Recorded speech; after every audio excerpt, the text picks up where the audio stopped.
So when you ask me, what did I discover in the book?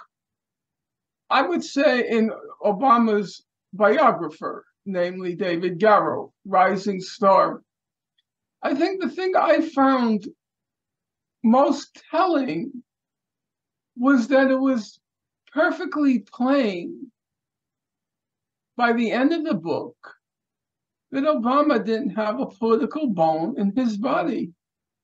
He was a totally unpolitical, maybe you want to say apolitical or unpolitical. He was and remained a totally apolitical creature. He grew up in Hawaii. You can't say his parents were, first of all, his father was pretty much a no-show. His father was African and played a very tiny role in Obama's life in terms of physical presence. His mother was an anthropologist of sorts and spent most of her time in Indonesia. And so he barely had any relationship with her either. He was raised by his grandparents. They were from the Midwest, I think Kansas, but I could be wrong on that. My memory tells me Kansas, but my memory isn't perfect. And his mother was a banker. She started out as, I think, a secretary, then executive secretary. She seemed to have been very competent at what she did. Wasn't that his grandmother, banker? Grandmother. What did I say, mother? I thought you said mother. I don't know, maybe. Could be. His grandmother, I'm saying he was raised by his grandparents, his grandmother and his grandfather on his mother's side. His father was a salesman. They seemed to be the most decent of folks. They loved Barack Obama, or back then he was called Barry. They loved Barry to death, no question about it. They doted on him. They put him in the best private school in Hawaii, Putiamo, I think it's called. Putiamo, something like that. I can't remember the pronunciation. It was the elite private school in Hawaii. And he was known for three things at school. He had a triple reputation. Number one, he always had a basketball with an arm's length, so to speak. He had a big smile, and he indulged in what's called in Hawaii chum, C-H-O-O-M, which here is called weed. He belonged to a little group called the Chum Boys, and that was his three things. His intellectual attainments, they seem to have approached zero. He had no reputation for any particular smarts. Which he says, by the way. He says so in the memoir. Yes, well, it's hard to hide that fact, I'm afraid. And in his memoir, he does make these claims about having sat in his grandfather's car and read the whole breadth of world literature, which just so ridiculous. He was barely sober. He was high most of the time. But okay, let's leave that aside. His reading of every significant author, well, ensconced in his grandfather's jalopy. He then goes to Occidental College, and he's known there as a GQ Marxist. I thought was a great description. And then in his end of his second year, he transfers to Columbia University. It's relatively easy to transfer once you're in a school, because what happens is like Columbia loses students who drop out, and then they want to fill the empty spaces. So they dramatically lower the standards to take transfers. One says he's Columbia. He claims he was involved in the anti-apartheid movement. Nobody had any recollection of that. Garrow interviewed everybody to be interviewed. Nobody had any recollection of him. What was his academic achievement? Well, here's what Garrow discovers. Now remember, this is not so long ago. A lot of the professors are still at Columbia. Not one, let's be clear, not one tenured professor had any recollection of Barack Obama. Not one. Not only in the field where he majored, political science, but outside. No one had any recollection of him. People like Eric Foner were there at Columbia at the time. Barbara Fields was there at the time. No recollection whatsoever of Obama. What were his grades? We don't know, because he won't release the transcripts. So the reasonable inference is he didn't release them because they would have not exactly embellished his record as a world historic genius, as it later came to be said at Harvard Law School. So we have a person with no academic record and no involvement in politics, nothing.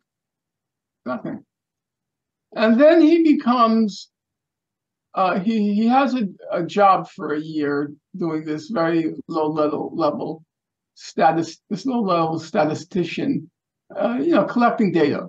Just statistician is incorrect. He collected data, raw data, for a little economic newsletter. And then he becomes a community organizer. Well, a lot of rich people, they do something in the gap year in order to embellish an otherwise unremarkable resume in order to get into a good school. That's very common. Garrow says or documents, by the end of the first year, Obama has decided community organizing isn't for me, I'm going to law school. And 2.5 years later, a little more than 2.5 years later, he's off to Harvard Law School. And it's basically at Harvard that the Obama myth, the Obama cult, is created. And what seemed to have happened is, the thing about Obama, probably his most salient personal characteristic is not that he was Black or half Black, but that he was half white. And he knew how to press all the buttons to make white people like him. He knew white people and does know white people, it's not past tense. He knows white people like the back of his hand because he was raised by white people. He never really had any African-American friends. He had 2 close Pakistani friends. His personal relationships were all with white women. So he knew white people like the back of his hand. And at Harvard, he discovered you can work out a kind of quid pro quo relationship. You scratch my back, I scratch yours. Each decide they can use the other in quite insignificant ways. Obama, these white liberals like Lawrence Tribe, Martha Minow, I forgot that guy's name. He drove me crazy. The one who used remarks by Obama in his class, Flug, F-L-U-G. These were all typical white liberals who praised to high heaven Obama, and Obama in turn, they got to show how liberal they were, how woke they were, how hip they were, because Obama cultivated this image of the hip Black person with the torn leather jacket, the community organizer, the transgressive cigarette hanging from his mouth. It was all theater. He was a privileged brat from Hawaii who suddenly became this hip Black person, community organizer, torn leather jacket, and they ate it up at Harvard.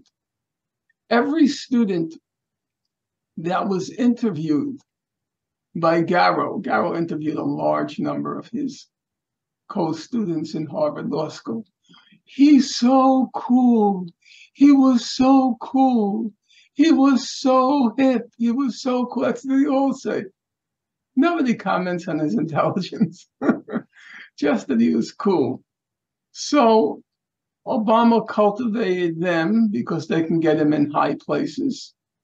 And they cultivated him because they got to display how cool and hip they were. It was like in my generation, when you wanted to show you're a white liberal, when you wanted to show how hip and cool you were, you went to jazz clubs.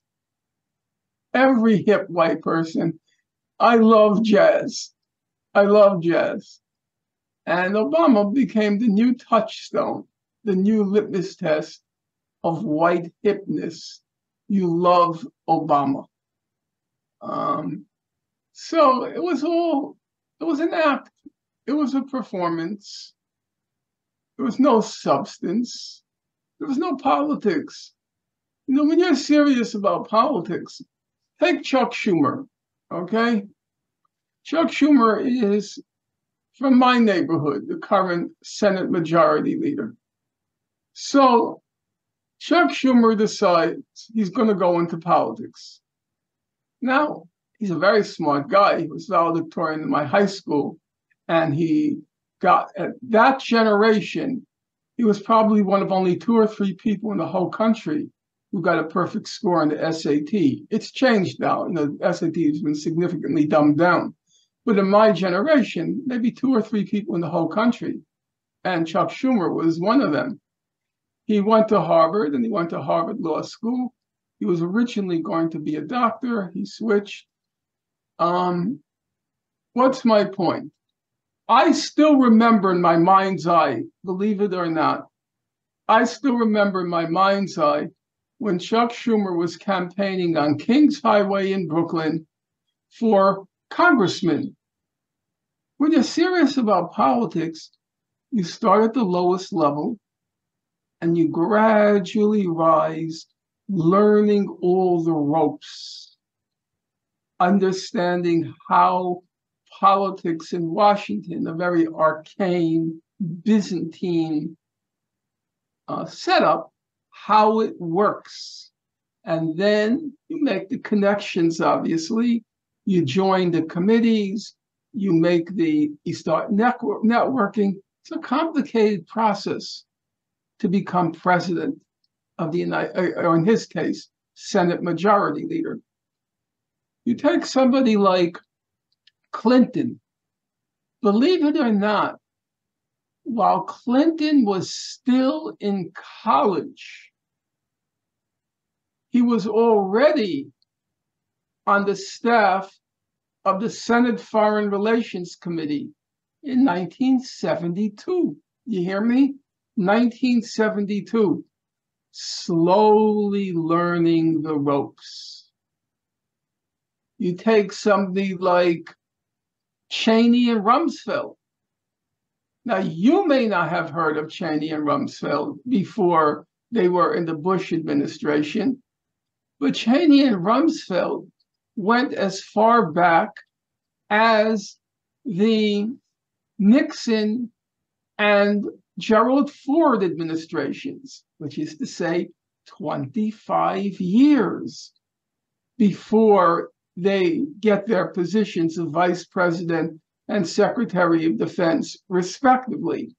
That's when you're serious about politics. What did Obama do? He was a state senator for 7 years. It was a part-time job because you just were in the state senate for like 2 or 3 days a week, and then you came back home because it was not serious. It's Illinois state senate, totally corrupt. And then he was a senator for 1 year before he decided to become president. He had no experience. He had no idea how Washington worked. He didn't do the networking, being on committees, learning how Congress works. Very complicated, very complex process. He just figured all he had to do was surround himself with geniuses, in particular Jewish geniuses, people like Larry Summers and of that ilk. And all he had to do was give speeches. All he had to do was give speeches. That was